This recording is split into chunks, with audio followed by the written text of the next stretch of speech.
لو أنزلنا هذا القرآن على جبل لرأيته خاشعا متصدعا من خشية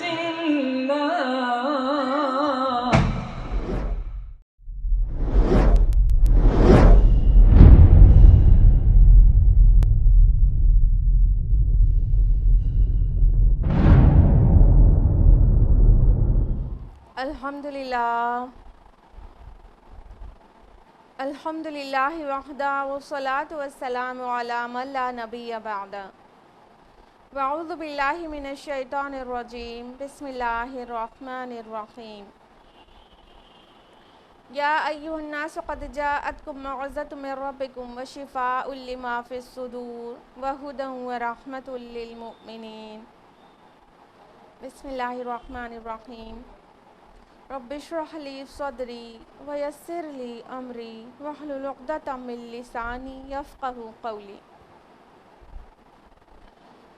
میری عزیز بہنوں، آپ سبھی کا درس قرآن مجید میں تہہ دل سے خیر مقدم ہے. السلام علیکم ورحمۃ اللہ وبرکاتہ. کیسے ہیں آپ سبھی لوگ؟ اللہ تعالیٰ کی ذات سے امید ہے کہ آپ سبھی بخیر و عافیت ہوں گی اپنے گھروں پر، اور اللہ سے دعا ہے کہ اللہ تعالیٰ آپ کو اچھا رکھے، عافیت میں رکھے، خوشحال رکھے، دنیا اور آخرت دونوں کی سربلندی نوازے. آمین. درس قرآن مجید میں آپ کو یاد ہوگا لاسٹ ویک سورہ الکہف سٹارٹ ہو چکی ہے، اور سورہ کہف کی آیت 1 سے لے کر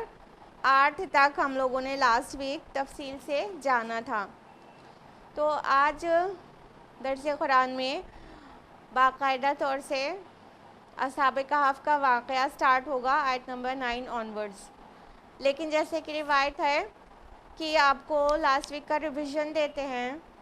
تو ہم آپ کو پہلے لاسٹ ویک کا ریویژن کرا دیں تاکہ جن لوگوں نے لاسٹ ویک جوائن نہیں کیا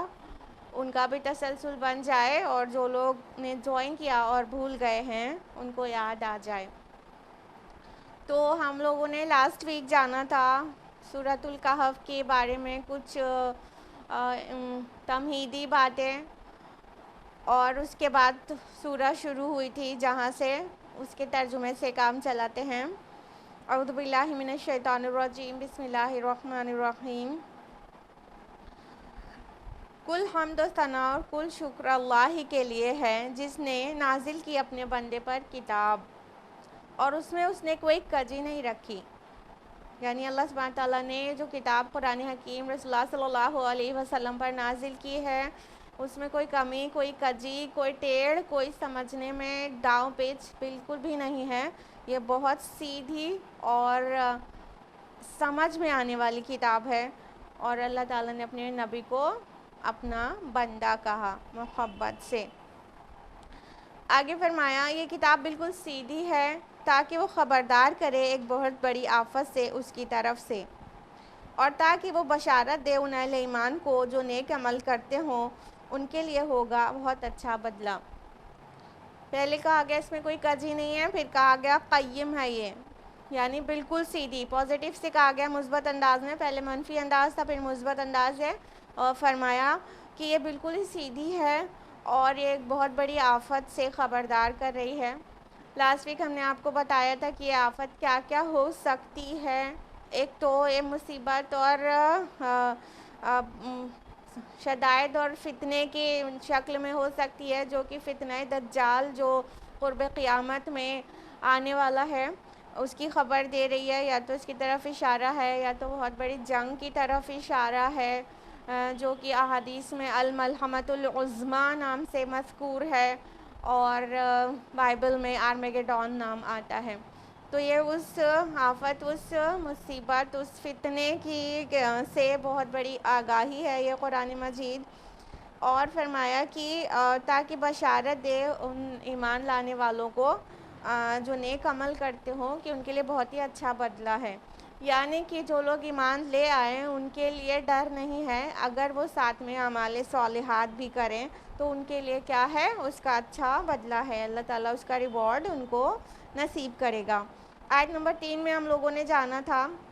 کہ وہ اس میں ہمیں رہیں گے ہمیشہ ہمیشہ، یعنی وہ جنت کی صفت بیان ہو رہی ہے کہ وہ جو جنت ہوگی وہ ابدی ٹھکانہ ہوگا مومنین کا، اور اس میں وہ کبھی نکالے اس سے نہیں جائیں گے۔ آیت نمبر 4 میں ہے کہ اور خبردار کر دیں ان لوگوں کو جنہوں نے کہا اللہ نے بیٹا بنایا، یعنی یہ کتاب ان لوگوں کو خبردار کرنے کے لیے، وارن کرنے کے لیے بھی آئی ہے جو کہتے ہیں کہ مسیح علیہ السلام اللہ کا بیٹا ہے، یا جنہوں نے کہا عزیر علیہ السلام اللہ کا بیٹا ہے، یا ایون جو فرشتوں کو اللہ کی بیٹیاں کہتے ہیں۔ تو اس طرح کے جو شرک فی ذات کر رہے ہیں ان کو خبردار کرنے کے لیے بھی یہ کتاب آئی ہے، تاکہ انہیں وارن کر دے کہ یہ اپنی حرکت سے باز آ جائیں۔ آیت نمبر 5 میں ہے کہ انہیں اس کے بارے میں کچھ بھی علم نہیں اور نہ ہی ان کے آباء و اجداد کو تھا، بہت بڑی بات ہے جو ان کے منہوں سے نکل رہی ہے، وہ نہیں کہتے مگر سراسر جھوٹ۔ یعنی یہ جو کہنا ہے کہ اللہ نے بیٹا جنا، یہ بہت بڑی بات ہے، بہت بھاری بات ہے، بہت ہی زیادہ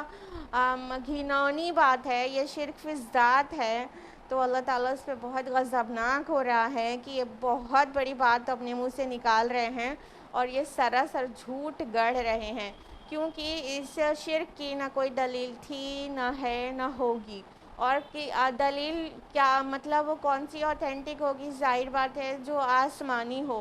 آسمانی کتابوں میں کبھی کوئی اس بات کی دلیل نہیں ہے، نہیں تھی کہ اللہ تعالیٰ ان کے ساتھ اور بھی لوگ شریک ہیں۔ آیت نمبر 6 میں ہم لوگوں نے جانا تھا، تو اے نبی صلی اللہ علیہ وسلم آپ شاید اپنے آپ کو غم سے ہلاک کر لیں گے ان کے پیچھے اگر وہ ایمان نہ لائے اس بات پر۔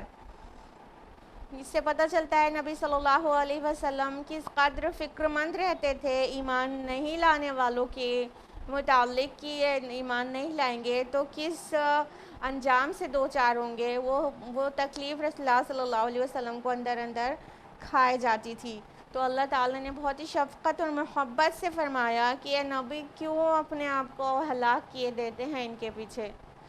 اور اس بات پر سے مراد ہے اس قرآن پر ایمان نہیں لا رہے۔ آیت نمبر 7 میں ہم لوگوں نے جانا تھا، یقیناً ہم نے بنا دیا ہے جو کچھ زمین پر ہے اسے اس کا بناؤ سنگار، تاکہ انہیں ہم آزمائیں کہ ان میں کون بہتر عمل کرتا ہے۔ تو اللہ تعالیٰ نے واضح کر دیا کہ یہ جو ایمان نہیں لا رہے ہیں اس میں آپ کی کوئی کوتاہی یا کمی نہیں ہے، بلکہ یہ دنیا کا جو بناؤ سنگار ہے، یہ جو گلیمر آف دا ورلڈ ہے، یہ اس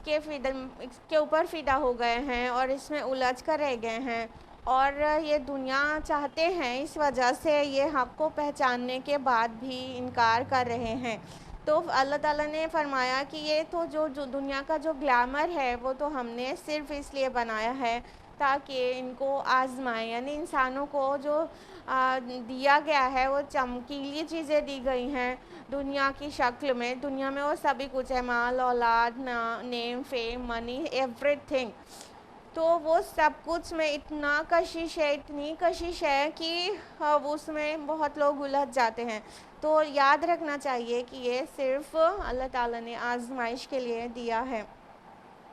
آیت نمبر 8 میں ہم لوگوں نے جانا تھا، اور یقیناً ہم بنا کر رکھ دیں گے جو کچھ اس زمین پر ہے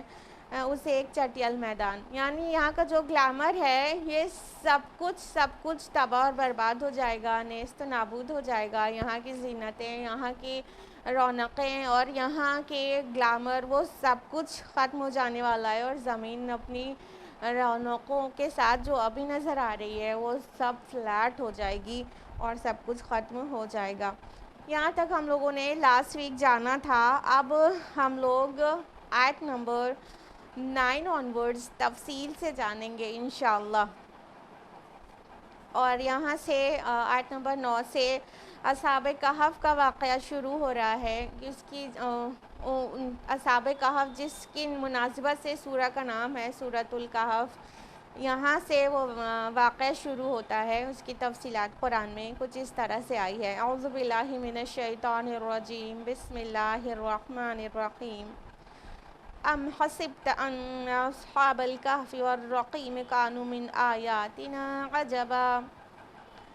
کیا تم سمجھتے ہو کہ غار اور رقیم والے اصحاب ہماری بہت عجیب نشانیوں میں سے تھے؟ اب اللہ تعالیٰ یہ سوال کر رہے ہیں کہ کیا اصحاب کہف کو تم بہت عجیب نشانیاں سمجھتے ہو؟ پہلی بات تو یہ ہو گئی کہ یہ ایڈریس کس سے ہے؟ ام حسبتا، آپ سمجھتے ہیں، کیا آپ سمجھتے ہیں؟ تو یہ آپ کون ہیں؟ ایک اوپینین تو یہ ہے کہ رسول اللہ صلی اللہ علیہ وسلم ہیں، کہ رسول اللہ صلی اللہ علیہ وسلم سے اللہ تعالیٰ نے کہا کہ آپ سمجھتے ہیں کیا کہ غار والے اصحاب کہف جو ہے بہت عجیب نشانیاں ہیں۔ لیکن بیٹر اوپینین جو ہے وہ یہ ہے کہ یہ جو قوم ہے، جو گروپ ہے، جو جس سے رسول اللہ صلی اللہ علیہ وسلم کے ایڈریس ہے، تو اللہ تعالیٰ اس قوم کے ایک ایک فرد کو، مطلب فردن سنگولر کا صیغہ ہے نا، یہاں پر واحد کا صیغہ ہے حسبتا، تو اگر پلیورل ہوتا تو حسبتم ہوتا نا، تو حسبتا ہے تو سنگولر ہے، اس سے یہ انداز بھی قرآن حکیم ہے کہ قوم کے ایک ایک فرد کو ایڈریس کیا گیا ہے۔ تو اس انداز میں کیونکہ رسول اللہ صلی اللہ علیہ وسلم سے ایڈریس کیا جاتا تو یہ کہنا آپ کے شایان شان نہیں تھا کہ کیا آپ اس کو بہت عجیب نشانیاں سمجھتے ہیں، یعنی رسول اللہ صلی اللہ علیہ وسلم کو تو بہت عظیم الشان سطح پر پتہ تھا کہ اللہ تعالیٰ کی کیا قدرتیں ہیں، اور اللہ تعالیٰ نے کیا اس سے پہلے بھی کیا کیا نشانیاں دکھائی ہیں، اور پورے آفاق اور انفس میں اللہ تعالیٰ کی کتنی بڑی بڑی نشانیاں موجود ہیں۔ تو اس میں اصحاب کہف کے متعلق کوئی ایسی بہت حیرانی والی بات نہیں ہے، یہ رسول اللہ صلی اللہ علیہ وسلم کو بہت واضح ہوگا۔ تو اس سے محسوس ہوتا ہے کہ یہ ایڈریس قوم کی طرف ہے، قوم سے کہا جا رہا ہے۔ یہاں پر کہا گیا اصحاب کہف، تو کہف مینس ہوتا ہے غار، عربی زبان میں کہف ایک کشادہ غار کو کہتے ہیں، لیکن جو اردو میں غار لفظ ہے وہ اس میں تھوڑے تنگی کا مفہوم ہے، کہ تنگ غار کو، مطلب جو کیو اندر سے بہت وائڈ نہیں ہوتی اس کو اردو زبان میں غار کہتے ہیں، لیکن عربی زبان میں کہف ایک وائڈ کیو کو کہتے ہیں، ایک کشادہ غار کو کہتے ہیں۔ تو بہرحال کہا گیا اصحاب الکہف یعنی غار والے، وہ لوگ جو غار میں تھے، اور وہ رقیم بھی کہا گیا، اور رقیم والے، رقیم مینس ہوتا ہے ایک تو تختی ہوتا ہے، وہ تختی جو مزاروں پر یا کسی ایسی جگہوں پر جس سے اس کی پہچان مقصود ہو لگائی جاتی ہے، تو وہ رقیم یہاں پہ تختی والے بھی کہا گیا، اور رقیم اس لیے ایک تو دو اوپینینز ہیں اسکالرز کی، مفسرین کی، ایک تو یہ کہ یہ رقیم تختی والے کہنا مقصود ہے کیونکہ وہ جو غار تھا جہاں پر اصحاب کہف تھے، اس کو بعد میں جب ان کی ڈیتھ ہو گئی تو وہاں پر ایک تختی لگا دی گئی، ان کے نام وغیرہ اس میں لکھ دیے گئے، اور ان کی مطلب ان کی تعریفیں لکھ دی گئی، اور اس کو تختی لگا کر چھوڑ دیا گیا تاکہ وہ محفوظ رہے، اندر کسی کا آنا جانا نہ ہو، تو اس طرح سے ان کو تختی والے بھی کہا گیا۔ لیکن کچھ مفسرین اس کو کہتے ہیں رقیم اس جگہ کا نام تھا جہاں پر وہ غار تھی، لیکن یہ مطلب پیٹرا جو جگہ کہتے ہیں نا اسی کو رقیم کہا جاتا ہے، لیکن یہ اوپینین تھوڑا سا ویک ہے، کیونکہ جو پیٹرا پلیس ہے وہ جہاں پر اصحاب کہف کا واقعہ آیا تھا اس سے کافی ڈسٹینٹ ہے، تو یہ زیادہ پرومیننٹ اوپینین یہ ہے کہ یہ اصحاب الرقیم مطلب تختی والے مراد ہے، یہاں پر میننگ کے ساتھ مراد ہے، نہ کہ جگہ کا نام۔ تو اللہ تعالیٰ فرما رہے ہیں کہ کیا تمہارے لیے بہت عجیب نشانی تھے، یہ ایسی کیا چیز تھی جو اللہ کی نشانی تھی، اور ان کی پوری ہسٹری کیا تھی، اس پر ایک نظر ڈال لیتے ہیں، پھر آگے کی طرف بڑھتے ہیں انشاءاللہ۔ تو اصحاب کہف جو تھے وہ کچھ نوجوان تھے، چند نوجوان تھے جو کہ ڈیشس یعنی دقیانوس جو بادشاہ ہے اس کے عہد میں تھے، اور یہ اس وقت پورے رومن امپائر پر حکومت جو ہے ڈیشس کی تھی، اور وہ بہت ہی ظالم تھا، اور یہ جو نوجوان تھے یہ عیسائی مذہب کو فالو کر رہے تھے لیکن موحد تھے، مطلب عیسائیت سے یہ نہ سمجھ لیجیے گا ٹرینٹی کو فالو کر رہے تھے، نہیں نہیں، وہ اصل میں عیسائی تھے، یعنی عیسیٰ علیہ السلام نے جو توحید کی دعوت دی تھی اس پر تھے وہ، تو وہ عیسائی مذہب کو فالو کرنے والے لوگ تھے، لیکن چونکہ وہ جو پورا رومن امپائر تھا نا، تو وہ اس میں مطلب جو بھی عیسائی تھا اس کو بہت ہی پرسیکیوٹ کیا جاتا تھا، کیونکہ اس وقت تک رومن امپائر سے مشرک قوم تھی، اور وہ لوگ بت پرستی کرتے تھے، ان کے ہاں ایک بہت بڑی ڈائنا دیوی کا بت تھا، اور کئی ممالک سے لوگ آتے تھے اس کی پوجا کے لیے، اس کی عبادت کے لیے، تو اس طرح وہ بت پرست لوگ تھے اور بت پرستی کرتے تھے، اور موحد لوگ جو تھے ان کو بس ستایا کرتے تھے، کیونکہ اس سے پہلے کا جو ہسٹری گزری ہے تو اس میں جب جنرل ٹائٹس نے 70 AD میں 70 عیسوی میں یروشلم کو جو پورا برباد کر دیا تھا اور ہیکل سلیمانی کو پورا مسمار کر دیا تھا، اور تو اس وقت وہاں پر یہودیوں کے اوپر بڑا ظلم و ستم ہوا، اور عیسائی کو وہاں سے بے دخل تو نہیں کیا گیا تھا لیکن ان پر ظلم و ستم روا رکھا گیا تھا، تو اسی طرح چلتا آ رہا تھا، اور عیسائیوں پر جو کہ اسپیشلی موحد تھے ان کے اوپر ظلم و ستم تھا، اور یہ وہ دور تھا جب کہ جو بادشاہ ہوتا تھا اسی کے ریلیجن کو فالو کیا جاتا تھا پورے عوام میں، یعنی کہ ریلیجن اور سیاست، یہ دونوں پولیٹکس، یہ دونوں الگ الگ اینٹیٹیز نہیں تھی، بلکہ جو کنگ ہوتا تھا وہ اس کا جو بھی ریلیجن ہوتا تھا، وہ جو بھی فیتھ ہوتا تھا اس کو ہی عوام کو فالو کرنا ہوتا تھا، تو اس طرح سے وہاں پر بہت زیادہ ظلم و ستم تھا عیسائیوں کے ساتھ، اور خصوصاً موحد جو تھے توحید پر تھے ان کے ساتھ، تو یہ دقیانوس کے عہد میں جو کہ ڈیشیس کہتے ہیں انگلش میں اور رومن میں، اس کا عہد تھا 249 سے 251 عیسوی، اس درمیان میں اس نے حکومت کی ہے، تو اس میں کچھ نوجوان تھے جو کہ اللہ تعالیٰ کی خالص عبادت کرنا چاہتے تھے اور وہ کر رہے تھے، لیکن جب ان کو بادشاہ کے سامنے پیش کیا گیا، کیونکہ لوگوں کے نالج میں آ گیا تھا کہ یہ لوگ مطلب بت پرستی کا انکار کرتے ہیں اور ایک اللہ تعالیٰ کے ایک اکیلے معبود کی عبادت کرتے ہیں، تو بادشاہ کے دربار میں ان کو پیش کیا گیا، یعنی ڈیشس کے دقیانوس کے دربار میں، تو بادشاہ نے یہ فیصلہ سنایا کہ تم لوگ اپنے جو مذہب ہے تم اس کو چھوڑ کے ان کے مذہب میں آؤ، یعنی کہ بت پرستی کرو، شرک کرنے کے لیے ان سے کہا جا رہا تھا، اور یہ فیصلہ سنایا گیا کہ اگر یہ لوگ توحید کو چھوڑ کر یہ بادشاہ کے دین میں نہیں آ جاتے تو پھر ان کو جو ہے سنسار کر دیا جائے گا یا سولی چڑھا دیا جائے گا، ان کو سزائے موت دے دی جائے گی،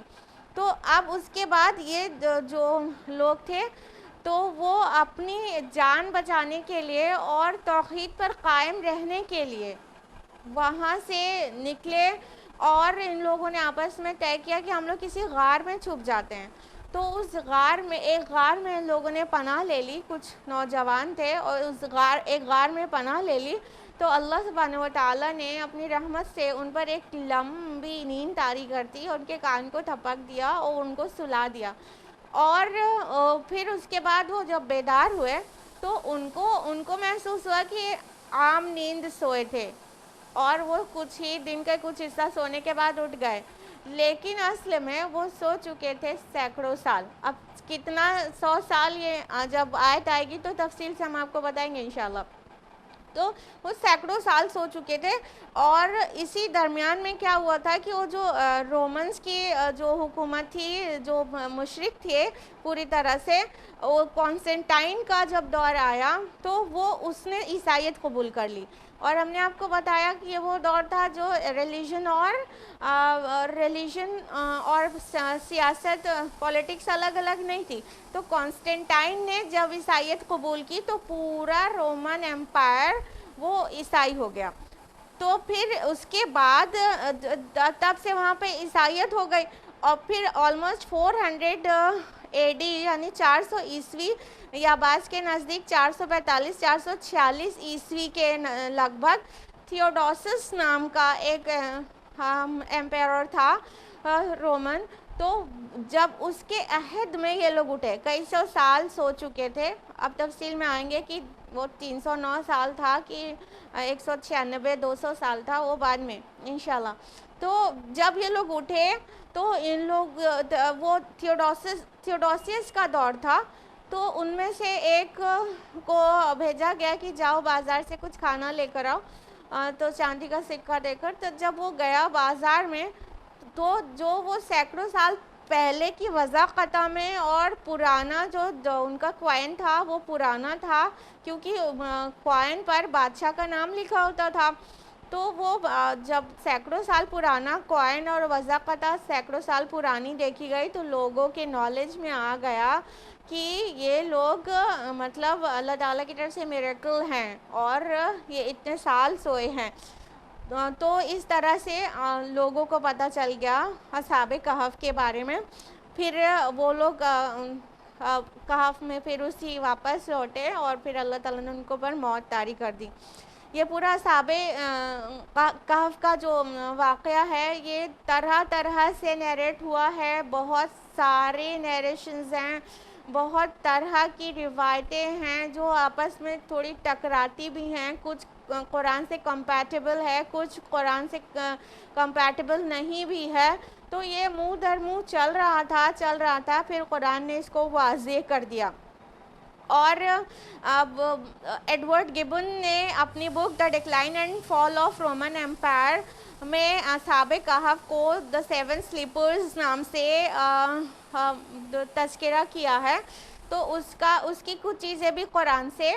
کمپیٹیبل ہیں لیکن کچھ چیزیں نہیں بھی میچ کرتی. کچھ تو قرآن قطعیت کے ساتھ بتاتا ہے کہ اصحاب کہف کا کیا معاملہ تھا اور وہ اس کا مقصد کیا تھا. اس کی پوری تعلیمات کے ساتھ، اس واقعے کی تعلیمات کے ساتھ قرآن میں درج کر دیا گیا. اور یاد رکھیے گا کہ قرآن جو بھی قصص بیان کرتا ہے، کوئی قصے بیان کرتا ہے، اس کا ایک مقصد ہوتا ہے. یہ صرف جو سوال ہے مشرکین کی طرف سے پوسٹ کیا گیا تھا رسول اللہ صلی اللہ علیہ وسلم کے سامنے کہ بتائیے اصحاب کہف کون تھے، کس نے انجیکشن لگایا تھا؟ آف کورس اہل کتاب نے، یہودیوں نے، کیونکہ ان کے ہاں مطلب یہ قصہ معروف تھا لیکن مشرکین کو نہیں پتہ تھا. تو انہوں نے مشرکین کو مطلب بھڑکانے کے لیے یا عیب جوئی کرنے کے لیے یہ سوال رکھا تھا کہ اپنے وہ محمد سے پوچھو صلی اللہ علیہ وسلم کہ اصحاب کہف کا کیا واقعہ تھا. تو تاکہ وہ لوگ چاہتے تھے کہ اگر کوئی کمی بیشی رہے تو ہم عیب نکالیں اور نہیں بتائیں، دیر کریں تو کہنے کا موقع مل جائے کہ ہاں نبی بنے گھومتے ہیں اور ان کو پتہ تک نہیں ہے. تو اس طرح سے ان کا مقصد تو الگ تھا لیکن قرآن نے اگر ان کے ہر ایک سوال کا جواب نہیں دیا ہے، کچھ سوالوں کے جواب دیے ہیں تو بامقصد طریقے سے دیے ہیں. تو قرآن میں جو بھی اصحاب کہف کا واقعہ آیا ہے اس میں بہت ساری ٹیچنگز ہیں جو ہم لوگ ایک ایک کر کے انشاءاللہ آیت بآیت لیں گے کہ کہاں سے کون سی ٹیچنگ نکل کر آ رہی ہے. تو اللہ تعالیٰ نے فرمایا، اب آ جاتے ہیں آیت نمبر 9 پر واپس، کہ کیا تم سمجھتے ہو غار اور تختی والے اصحاب ہماری بہت عجیب نشانیوں میں سے تھے. یعنی کہ ان کو یہ ہنڈریڈز آف ایئرز سلا دینا یہ کوئی بہت بڑی بات نہیں ہے، کیونکہ اللہ تعالیٰ نے اس طرح کی بہت ساری نشانیاں لوگوں کو دکھائی ہیں اور نہ صرف اس طرح کی، بہت طرح کی. اس طرح کی ایک نشانی کا ذکر سورہ بقرہ کی آیت نمبر 259 میں ہوا ہے کہ عزیر علیہ السلام کو اللہ تعالیٰ نے 100 سال نیند طاری کر دی تھی اور پھر 100 سال کے بعد جگا دیا. ان کے اوپر بھی فیو ہنڈریڈ ایئرز گزرے اور ان کو سلا دیا. اور اس طرح سے بعث بعد الموت کا بہت ساری نشانیاں قرآن مجید میں موجود ہیں. گائے والا واقعہ بھی ایک اپنے آپ میں نشانی ہے کہ کس طرح سے اس گائے کا گوشت اس شخص کے اوپر مارا گیا تھا تو اس نے اپنے قاتل کا زندہ ہو کر اس نے اپنے قاتل کا پتہ دے دیا تھا. تو اس طرح سے بعث بعد الموت کی نشانی یا تو لمبی نیند سلا دینے کی نشانی، یہ سب اللہ تعالیٰ کے لیے سی بڑی بات ہے، کون سی بڑی بات ہے؟ اگر انسان آسمان و زمین کی تخلیق میں ہی غور و فکر کر لے، اپنے نفس میں ہی غور و فکر کر لے، تو اسے پتہ چل جائے کہ اس کا خالق کتنا بڑا کاریگر ہے۔ فتبارک اللہ احسن الخالقین، کہ وہ بہت بابرکت ہے۔ تو وہ اللہ تعالیٰ کے لیے بہت معمولی اور بہت آسان بات ہے، کیونکہ جو طبعی قانون ہیں، جو فزیکل لاز ہیں، وہ اللہ کے بنائے ہوئے ہیں، اللہ اس کے تابع نہیں ہیں، وہ اللہ کے تابع ہیں۔ جب اللہ تعالیٰ چاہتا ہے ان فزیکل لاز کو پلٹ سکتا ہے، کیونکہ اللہ نے ہی بنائے ہیں۔ تو اس میں کوئی بہت عجیب نشانی نہیں ہے۔ جو بہت پختہ ایمان رکھتا ہو اس کو اچھی طرح سے پتہ ہے میرا رب کہ القادر ہے، وہ ہر چیز پر قدرت رکھتا ہے۔ تو فرمایا کہ کیا تمہارے نزدیک اس میں کوئی بہت بڑی نشانی ہو گئی ہے، کہ بہت عجیب واقعہ ہو گیا ہے؟ نشانی تو ضرور ہے، لیکن بہت عجیب بات کچھ بھی نہیں ہے، اللہ تعالیٰ کے لیے بہت آسان ہے۔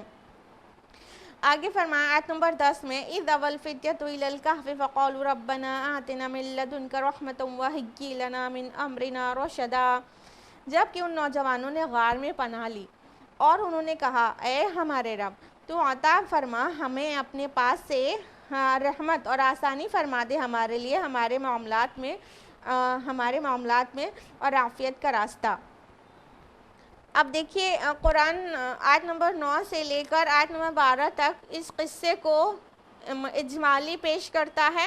پھر آیت نمبر 13 آنورز اس کی تفصیلات آتی ہیں۔ یہ اسلوب قرآن مجید میں کئی جگہ پر لیا گیا ہے کہ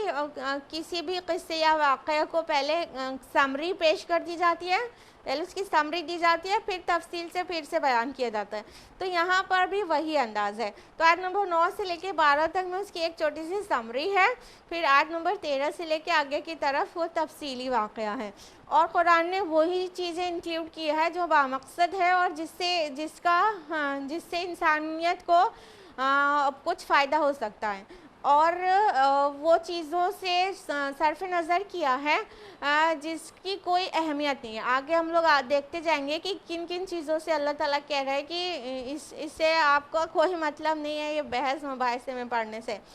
بہرحال اللہ تعالیٰ نے فرمایا کہ جب ان نوجوانوں نے غار میں پناہ لی تو انہوں نے کہا کہ اے ہمارے رب، تو ہمیں عطا فرما اپنے پاس سے رحمت اور آسانی فرما دے ہمارے لیے ہمارے معاملات میں عافیت کا راستہ۔ یعنی کہ جب وہ دقیانوس کی وجہ سے ان لوگوں کو ایک غار میں پناہ لینی پڑی، کیونکہ وہ کوئی ایسے رسول بھی نہیں تھے نا کہ وہ ڈٹ کر وہاں پر دعوت پیش کرتے رہتے اور پھر اپنے پوائنٹ کو کلیئر کر پاتے، نہیں، بلکہ وہ لوگ ایک نوجوان لوگ تھے، کوئی اسکالرز بھی نہیں تھے۔ ٹھیک ہے، دھیان دیجیے گا کہ وہ چند نوجوان تھے اور ان کو اپنی جان بچانے کے لیے غار میں پناہ لینی پڑی۔ ایون رسول اللہ صلی اللہ علیہ وسلم کے اوپر بھی یہ دن آیا تھا، یعنی جو ہجرت رسول اللہ نے کی ہے تو غار ثور میں آپ صلی اللہ علیہ وسلم نے حضرت ابو بکر کے ساتھ 3 دن جو پناہ لی ہے، تو ایسا وقت رسول کے اوپر بھی آ سکتا ہے۔ تو یہ تو رسول بھی نہیں تھے۔ تو ان لوگوں نے مطلب اس کے اندر جو ٹیچنگ ہے وہ کیا ہے کہ وہ اپنی توحید سے محبت کرتے تھے، وہ اللہ تعالیٰ ہی کی عبادت کرتے تھے اور ہمیشہ کرنا چاہتے تھے۔ اور غار جیسی چیز جہاں پر جو زندگی کی کوئی آسانیوں کی چیزیں نہیں ہوتی ہیں، وہاں پر وہ لوگ اپنے آپ کو تب بھی محفوظ سمجھ کر وہاں پر پلان کیا تھا انہوں نے۔ وہ یہ نہیں سوچ رہے تھے کہ وہ غار میں کتنے دن رہ سکتے ہیں، اس کے بعد ہمیں موت آ لے گی، نہیں، بلکہ انہوں نے غار میں پناہ لی اور اللہ پر بھروسہ کیا، اپنی توحید کو بچانے کے لیے وہاں گئے، اور ساتھ میں ان کے اندر استقامت تھی اور توکل تھا۔ وہ کیا کہ ہم اپنے رب سے دعا کرتے ہیں اور وہ ہمارے معاملے میں آسانی فرما دے گا۔ تو اللہ تعالیٰ سے ہی دعا کی کہ اے ہمارے رب، ہمارے لیے ہمارے معاملات میں آسانی فرما دے اور ہمارے لیے عافیت کا راستہ نکال دے کوئی، کہ ہم مطلب اپنی توحید پر قائم رہ سکیں، اپنے ایمان پر ڈٹے رہ سکیں، ایمان پر ثابت قدم رہ سکیں اور ان کی ضروریات زندگی بھی پوری ہوتی رہے۔ آگے فرمایا فَضَرَبْنَا عَلَىٰ آذَانِهِمْ فِي الْكَهْفِ سِنِينَ عَدَدًا، تو ہم نے تھپکی دی ان کے کانوں پر غار میں کئی سال کے لیے۔ اللہ تعالیٰ نے فرمایا کہ ہم نے ان کے کان کو تھپک دیا، غار کے اندر. یہاں پہ جو فضربنا علی آذانہم آیا ہے تو ضرب علی آذان کا مطلب ہوتا ہے محبت سے ٹھوک کر جو تھپکی دے کر سلایا جاتا ہے نا, جیسے ماں اپنے بچے کو کان تھپک کر سلا دیتی ہے, وہ آؤٹ آف لو ہوتا ہے نا, وہ اتنی محبت کرتی ہے کہ وہ اس کو بہت ہی محبت اور شفقت کے ساتھ کان تھپک کر سلاتی ہے کہ وہ اس کو نیند آ جائے. تو اللہ تعالیٰ نے یہاں پہ یہ نہیں کہا کہ وہ سو گئے, بلکہ بہت ہی پیارا اور شفقت والے الفاظ استعمال کیے, جو بعد میں ایک مثال ہی بن گیا ماں کے لیے کہ ماں کان تھپک کر سلاتی ہے. تو اللہ تعالیٰ نے فرمایا کہ ہم نے ان کے کان کو تھپک دیا, یعنی ان کو اللہ تعالیٰ نے سلا دیا اور بہت ہی محبت اور شفقت سے سلا دیا. اور پھر یہاں پر کہا گیا کہ غار میں وہ کئی سال کے لیے سوتے رہے. یہاں پہ ٹائم کا کوئی ڈسکشن نہیں ہے, جب ٹائم کا ڈسکشن آئے گا تو ہم آپ کو بتائیں گے. ابھی کہا گیا کہ کئی سال کے لیے سلا دیا, بہت سال, سینکڑوں سال. اگلی آیت نمبر 12, ثم بعثناہم لنعلم ای الحزبین احصی لما لبثوا امدا. پھر ہم نے انہیں اٹھایا کہ ہم دیکھیں کہ دو گروہوں میں سے کس کو بہتر معلوم ہے کتنا عرصہ وہ وہاں رہے تھے. اللہ تعالیٰ فرماتے ہیں کہ پھر اللہ تعالیٰ نے ان کو اٹھایا, یعنی کہ وہ جاگ گئے, وہ زندہ تھے اور وہ جاگ گئے. فرمایا کہ پھر ہم نے ان کو اٹھایا کہ دیکھیں دو گروہ, حزبین جو لفظ ہے نا, دو گروہوں میں سے کون مطلب کہ کس کو بہتر معلوم ہے کہ کتنا عرصہ رہے. اب یہ دو گروہ کون ہیں, اس میں ڈیفرنٹ اوپینینز ہیں مفسرین کی. دو گروہ میں ایک تو یہ بھی ہو سکتا ہے غار والے اور باہر والے. تو مطلب بعد میں ڈسپیوٹ ہو گیا تھا نا کتنے دن تک یہ رہے ہیں, تو غار والے اور باہر والے دو گروہ بھی ہو سکتے ہیں مراد. اور غار کے اندر بھی جتنے لوگ ہیں وہ لوگ بھی مطلب نہیں جانتے تھے کہ کتنے دن رہے, تو انہی میں سے دو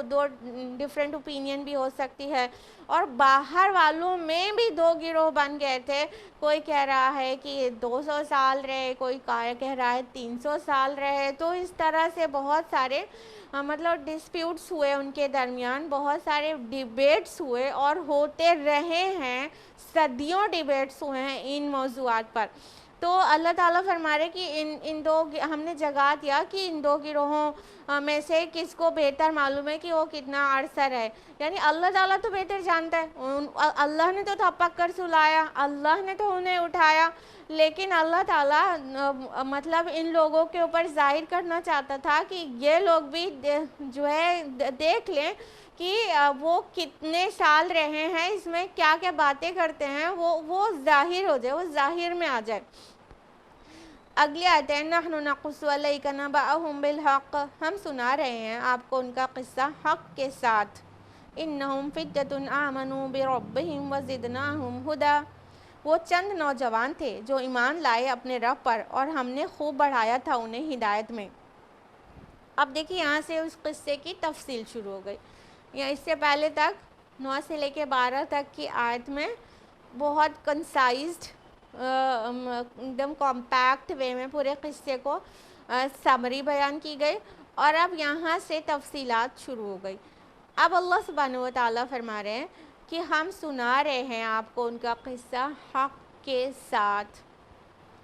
یعنی کہ یہ جو بہت سارے ڈسپیوٹس تھے, بہت سارے منہ در منہ باتیں جو تھیں, بہت الگ الگ قسم کے بیانات تھے لوگوں کے, اور بہت ہی پریشان باتیں بھی تھیں اس میں. کچھ آتھینٹک ہی تھی, کچھ ان آتھینٹک تھی, کچھ مطلب بنائی ہوئی باتیں تھیں. یہ ساری چلی آ رہی تھی جب رسول اللہ صلی اللہ علیہ وسلم کی بعثت ہوئی ہے, تو کچھ 100 سال گزر ہی چکے تھے. تو یہ طرح طرح کی چیزیں آ ہی رہی تھی الگ الگ جگہ سے, اور کچھ لوگ تو بالکل ہی ناواقف تھے, لیکن جو لوگ واقف تھے ان میں مختلف آراء تھیں. تو اللہ سبحانہ و تعالیٰ فرما رہے ہیں کہ اب ہم بیان کرتے ہیں نبی آپ کے لیے یہ حق کے ساتھ. یہاں بالحق جو آیا ہے, حق کے ساتھ بیان کرتے ہیں, یہ حق لفظ بہت میننگ فل ہے. حق کا ایک معنی تو یہ ہو گیا کہ ہم بالکل صحیح ایکوریٹلی آپ کو بیان کر رہے ہیں. یہ جو کچھ کہہ رہے ہیں وہ اندھیرے میں تیر چلا رہے ہیں۔ جو باتیں عیسائی کہہ رہے ہیں، جو یہودی کہہ رہے ہیں، اور جو رومنس کہہ رہے ہیں، اور جو عربس کہہ رہے ہیں، وہ اندھیرے میں تیر چلا رہے ہیں۔ ایکوریٹلی بیان کوئی کر سکتا ہے تو وہ اے نبی ہم ہیں۔ اللہ تعالیٰ فرما رہے ہیں ہم آپ کو بالکل ایکوریٹلی بیان کر رہے ہیں کہ ایکچولی کیا ہوا تھا۔ یہاں پر حق اس معنی میں بھی آیا ہے کہ ہم بامقصد طریقے سے بیان کریں۔ حق میں یہ ساری میننگز ہوتی ہے اور یہ باتیں ہم آپ کو اس سے پہلے بھی بتا چکے ہیں۔ حق لفظ کی میننگ اس سے پہلے کے دروس میں بھی ہم نے آپ کو مینشن کی ہے۔ تو یہاں پر بھی حق لفظ اس معنی میں بھی آیا ہے کہ ہم میننگ فلی یہ آپ کو ڈسکرائب کرنے جا رہے ہیں، یعنی ایک پرپس فل ہے، یہ میننگ فل ہے، یہ بے مقصد نہیں ہے، یہ قصہ کہانی گویا نہیں ہے۔ ہم جو کچھ بیان کرنے جا رہے ہیں اس کے اندر تعلیمات ہے، اس کے اندر جو ٹیچنگز ہیں وہ امپورٹنٹ ہے، ایمان والوں کے لیے بھی امپورٹنٹ ہے اور کفار کے لیے بھی تنبیہ ہے۔ ایمان والوں کے لیے کیا اس کی اہمیت ہے؟ ظاہر بات ہے کہ رسول اللہ صلی اللہ علیہ وسلم اور مسلمان جو مکہ میں ایمان لا چکے تھے وہ لوگ کو بھی ٹارچر اور پرسیکیوشن کا دور فیس کرنا شروع کر دیا تھا انہوں نے، یعنی مشرکین کی طرف سے وہی ستایا جا رہا تھا ان کو۔ تو اللہ تعالیٰ کی طرف سے ایمان والوں کو ایک خوشخبری ہے کہ آپ لوگ پریشان نہ ہوں۔ اللہ تعالیٰ کی توحید پر جو بھی استقامت اختیار کرتا ہے اللہ تعالیٰ اس طرح غیب سے ان کی مدد کرتا ہے، تو آپ کو بھی آپ کا رب بے یار و مددگار نہیں چھوڑ دے گا۔ یہ مشرکین مکہ آپ کو کتنا بھی ستا لیں لیکن یہ آپ پر غالب نہیں آ سکتے۔ اللہ تعالیٰ آپ کو بے یار و مددگار نہیں چھوڑ دے گا، اللہ ہی آپ کا مولا ہے۔ اصحاب کہف بھی تھے، وہ بھی اللہ پر ایمان لائے تھے اور اللہ تعالیٰ کے اوپر ایمان لا کے وہ ثابت قدم تھے، تو اللہ تعالیٰ نے کیسے میریکلسلی ان کو دقیانوس سے بچا لیا، وہاں کے ظلم سے بچا لیا۔ تو اس طرح ایمان والوں کے لیے بہت بڑی خوشخبری والی واقعہ ہے، یعنی یہ میننگ فل ہے، پرپس فل ہے، اور کفار کے لیے بھی یہ وارننگ ہے، یہ پرپس فل ہے کہ کفار جو رسول اللہ صلی اللہ علیہ وسلم اور صحابہ کو ستا رہے تھے ان کے لیے بھی یہ تنبیہ ہے کہ تم دیکھ لو کہ ہمارے ایمان لانے والے جب اور اس پر ثابت قدم رہنے والوں کی ہم کس طرح مدد کرتے ہیں، اور وہ جیسے وہ دقیانوس کے پرسیکیوشن سے بچ گئے یا اصحاب کہف، تو ہمارے رسول پر جو اب ایمان لائے ہوئے بندے ہیں ان کی ہم اسی طرح حفاظت کریں گے اور تم کو منہ کی کھانی پڑے گی۔ تو یہ ان کے لیے ایک تنبیہ بھی تھی۔ تو یہ باقاعدہ پرپس فل ہے۔ حق کا معنی یہ ہے کہ صحیح بیان کر رہے ہیں، بالکل ٹھیک بیان کر رہے ہیں، اس میں کوئی کمی نہیں ہے، کوئی غلطی نہیں ہے اور کوئی شک کی گنجائش نہیں ہے۔ تو حق بمعنی صحیح، بالکل ٹھیک رائٹلی بھی ہے معنی اس کا کہ بالکل رائٹلی ہم آپ کو بیان کریں، کسی کمی اور نقص سے یا ملاوٹ سے پاک صحیح سے بات۔ اور ظاہر بات ہے کہ بھلا وہ نہ جانے جس نے ان کو اصحاب کہف کو پیدا فرمایا اور ان کو غار میں جانے کا حوصلہ دیا اور ان کو تھپک کر سلایا اور اس نے جگایا، تو بھلا وہ ذات نہ جانے۔ تو قرآن حکیم کا یہ عظیم احسان ہے ہمارے اور آپ کے اوپر کہ جتنی بھی روایات منتشر تھیں پہلے والی، اور اس کے لیے قطعیت کے ساتھ کسی کو بھی کہنا دشوار تھا کہ کیا صحیح ہے، سب بہت لوگ الگ الگ بولتے ہیں، ان چیزوں کو جن چیزوں کو قرآن نے بیان کیا وہ واضح ہو گئیں کہ کیا غلط ہے کیا صحیح۔ یہ قرآن ہے ہی الفرقان، صحیح اور غلط میں فرق کرنے والا۔ فرمایا کہ ہم حق کے ساتھ یہ قصہ آپ کو بیان کر رہے ہیں۔ وہ چند نوجوان تھے جو ایمان لائے تھے اپنے رب پر اور ہم نے خوب بڑھایا تو انہیں ہدایت میں، یعنی کہ وہ جو نوجوان تھے، یہاں پہ نمبر کا ذکر نہیں آیا کہ کتنے تھے، بلکہ اس کو آگے ڈسکریج بھی کیا گیا کہ کوئی کہیں گے 3، کوئی 5، کوئی 7، اس کو ڈسکریج بھی کیا گیا۔ اور یہاں پر اللہ تعالیٰ بس کہہ رہے کچھ نوجوان تھے، ٹھیک ہے، تو جو ایمان لائے تھے اللہ تعالیٰ پر، اور اللہ تعالیٰ نے ان کو ہدایت میں بہت بڑھا دیا تھا. یعنی کہ اس سے بڑی ہدایت کی بات اور کیا ہو سکتی ہے کہ اس کو استقامت بھی نصیب ہو جائے. اللہ پر ایمان بھی لائے اور اس پر استقامت بھی آ جائے. تو اللہ تعالیٰ نے ان کو ہدایت کے ساتھ ساتھ استقامت بھی نصیب کی تھی. تو یہ ہدایت میں بڑھ جانا ہی ہے، بہت بڑھ جانا ہی ہے. جس انسان کے اندر ہدایت ہو اور استقامت نہ ہو تو پھر فیوچر اس کا سیف نہیں ہے نا، کہ حق پر آ جانے کے بعد پھر مشکل وقت میں مطلب ڈگمگا جائے اور پھر پیچھے چلا جائے جہاں سے وہ لوٹا تھا. تو یہ بہت ہی افسوس اور بہت ہی دکھ کی بات ہے. تو اللہ تعالیٰ نے ان کو ایسے ایمان کے ساتھ استقامت نصیب کیا تھا. تو اللہ تعالیٰ اس کو اپنی طرف منسوب کر رہے ہیں کہ ہم نے بڑھا دیا تھا ان کو استقامت میں، ہدایت میں. اگلی آیت ہے آیت نمبر 14. وَرَبَطْنَا عَلَىٰ قُلُوبِهِمْ إِذْ قَامُوا، اور ہم نے مضبوط کر دیا ان کے دلوں کو جب وہ کھڑے ہوئے. فَقَالُوا رَبُّنَا رَبُّ السَّمَاوَاتِ وَالْأَرْضِ وَلَن نَّدْعُوَ مِن دُونِهِ إِلَٰهًا لَّقَدْ قُلْنَا إِذًا شَطَطًا. تو انہوں نے کہا کہ ہمارا رب تو وہ ہے جو آسمانوں اور زمین کا رب ہے، ہم ہرگز نہیں پکاریں گے اس کے سوا کسی اور کو معبود. اگر ہم نے ایسا کیا تب تو ہم بہت ہی غلط بات کہیں گے. تو اللہ سبحانہ تعالیٰ نے ان کو اتنا مضبوط کر دیا، ان کو اتنی ہمت اور حوصلہ دے دیا کہ جب وہ بادشاہ کے سامنے کھڑے ہوئے تو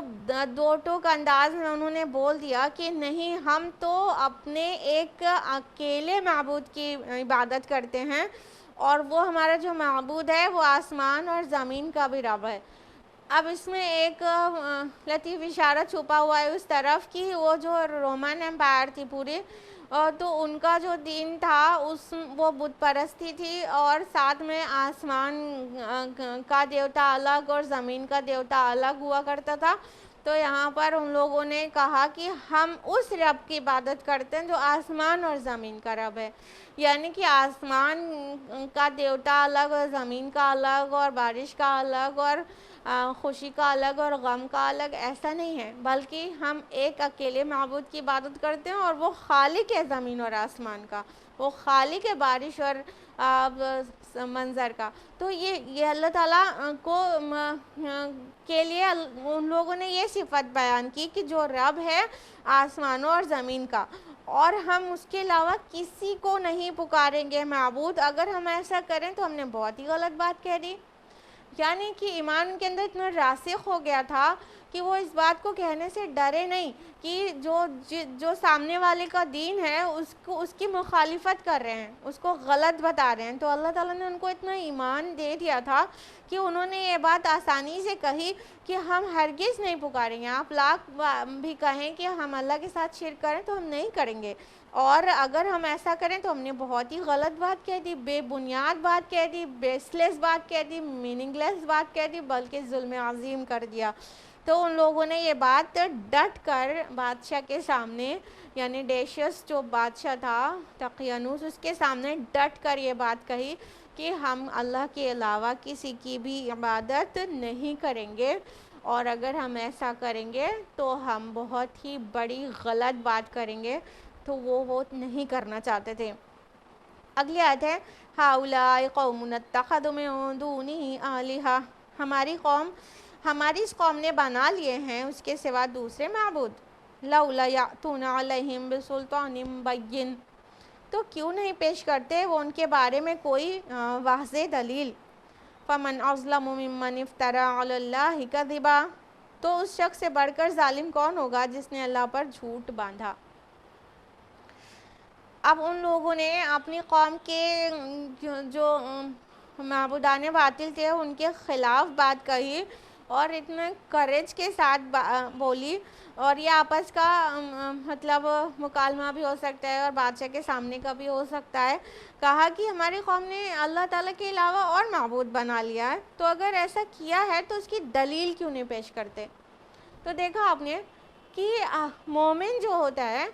وہ ہر بات دلیل سے عمل کرتا ہے، ہر بات پر. ہاں یہ نہیں ہے کہ آبا و اجداد سے جو دیکھ لیا یا بادشاہ سے جو دیکھا تو رعایا فالو کرنے لگی، ماں باپ سے دیکھا تو اولاد فالو کرنے لگی، سوسائٹی میں ہوتے ہوئے دیکھا تو ہم بھی ان کے ساتھ ہو لیے. نہیں، ایمان والا ہمیشہ پختہ دلیل پر عمل کرتا ہے. تو ان لوگوں نے بھی یہی بات کہی کہ اگر یہ لوگ شرک کر رہے ہیں تو کیا دلیل ہے ان کے پاس؟ کوئی دلیل ہے آسمانی جس کو یہ پیش کر سکتے ہوں؟ یہ سوچنے کی بات ہے، یہ سوچنے کی بات ہے کہ جو بھی عمل ہم کر رہے ہیں کیا اس کی دلیل ہے کہ وہ بے سند ہے، بے مطلب ہے، صرف اس لیے کر رہے ہیں کہ ہماری سوسائٹی میں ہوتا ہے، صرف اس لیے کر رہے ہیں کہ ہماری ماں ساس نے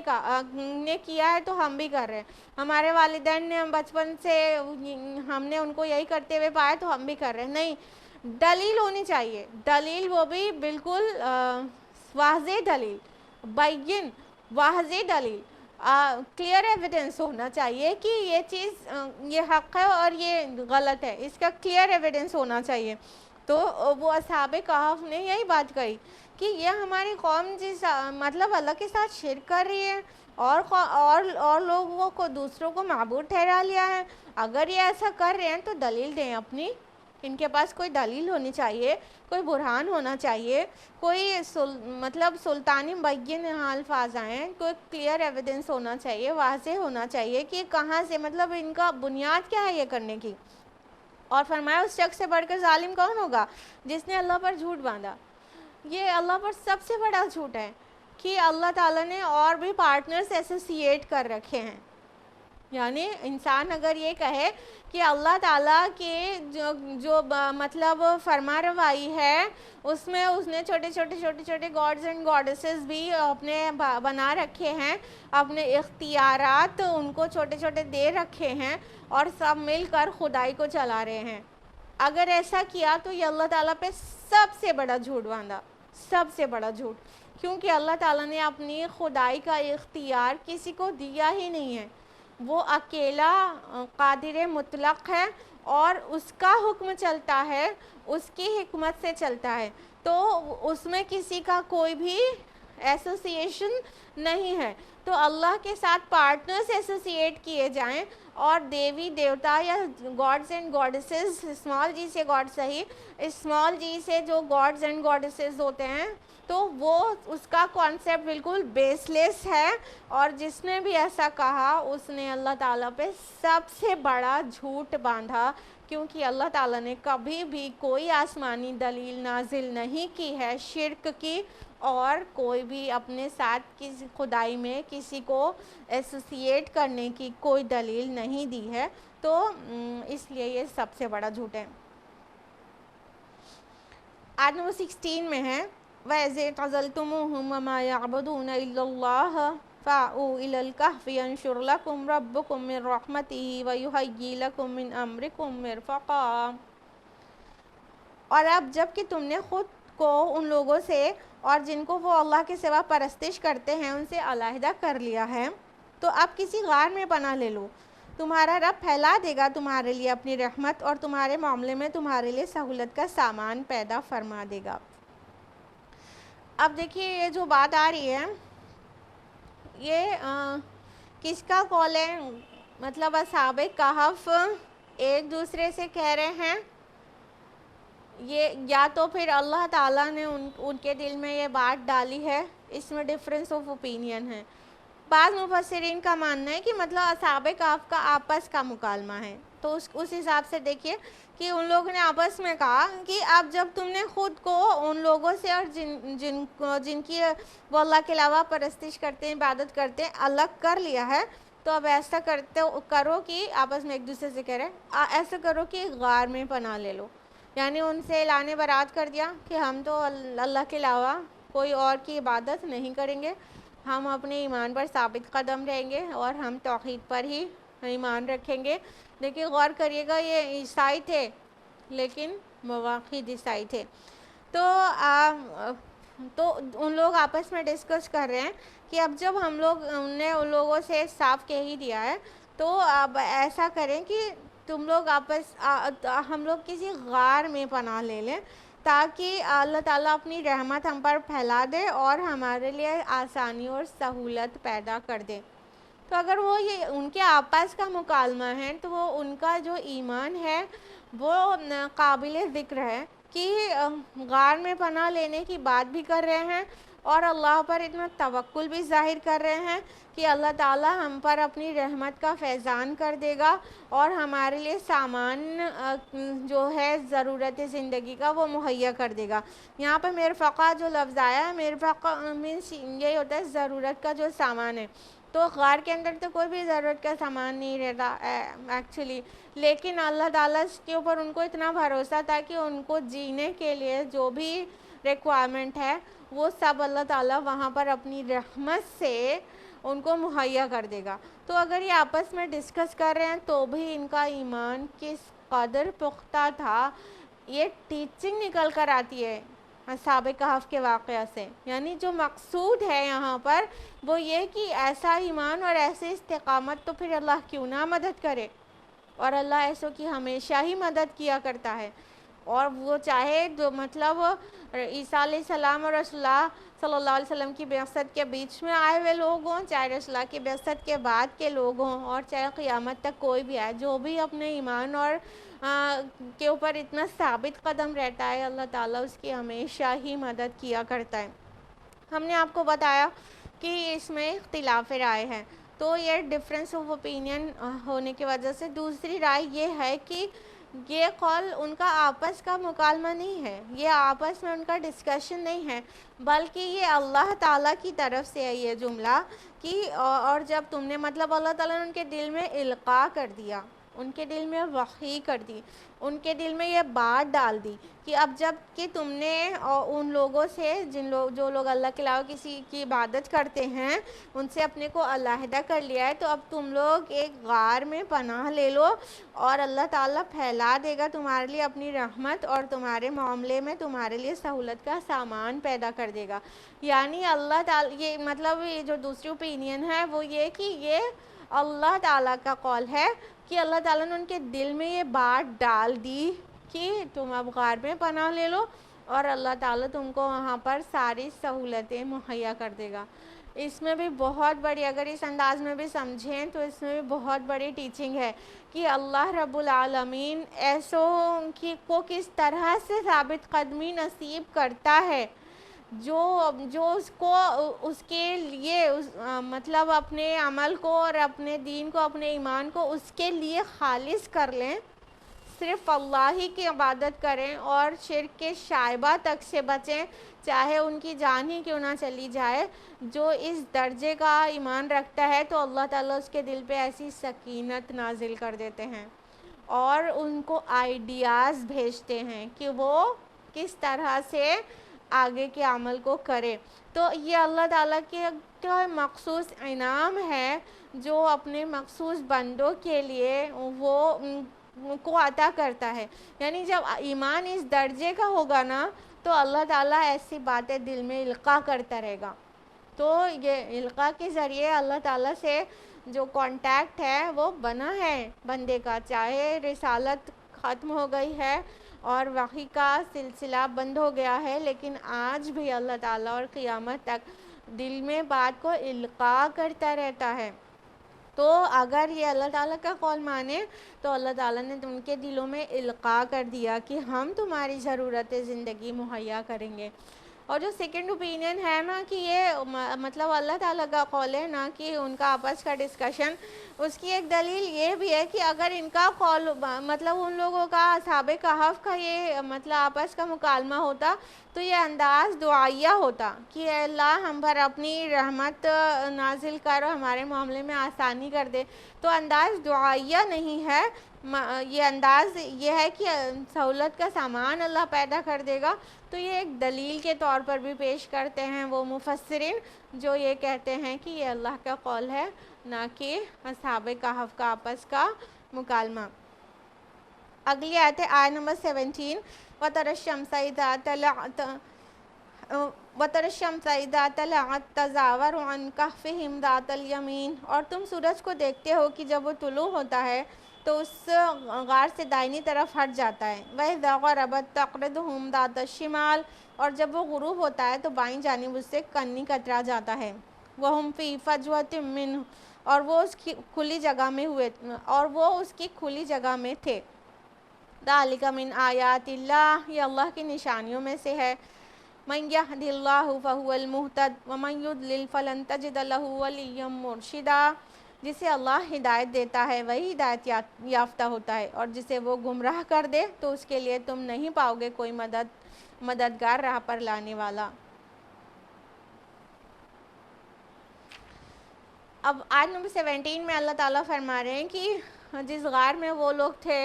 ان پر اللہ کی رحمت کا ایسا فیضان ہوا کہ جب سورج نکلتا تھا، طلوع ہوتا تھا، سن رائز ہوتا تھا تو غار سے داہنی طرف ہٹ جاتا تھا، اور جب سن سیٹ ہوتا تھا، غروب ہوتا تھا سورج، تو بائیں جانب کترا جاتا تھا. ایک تو اس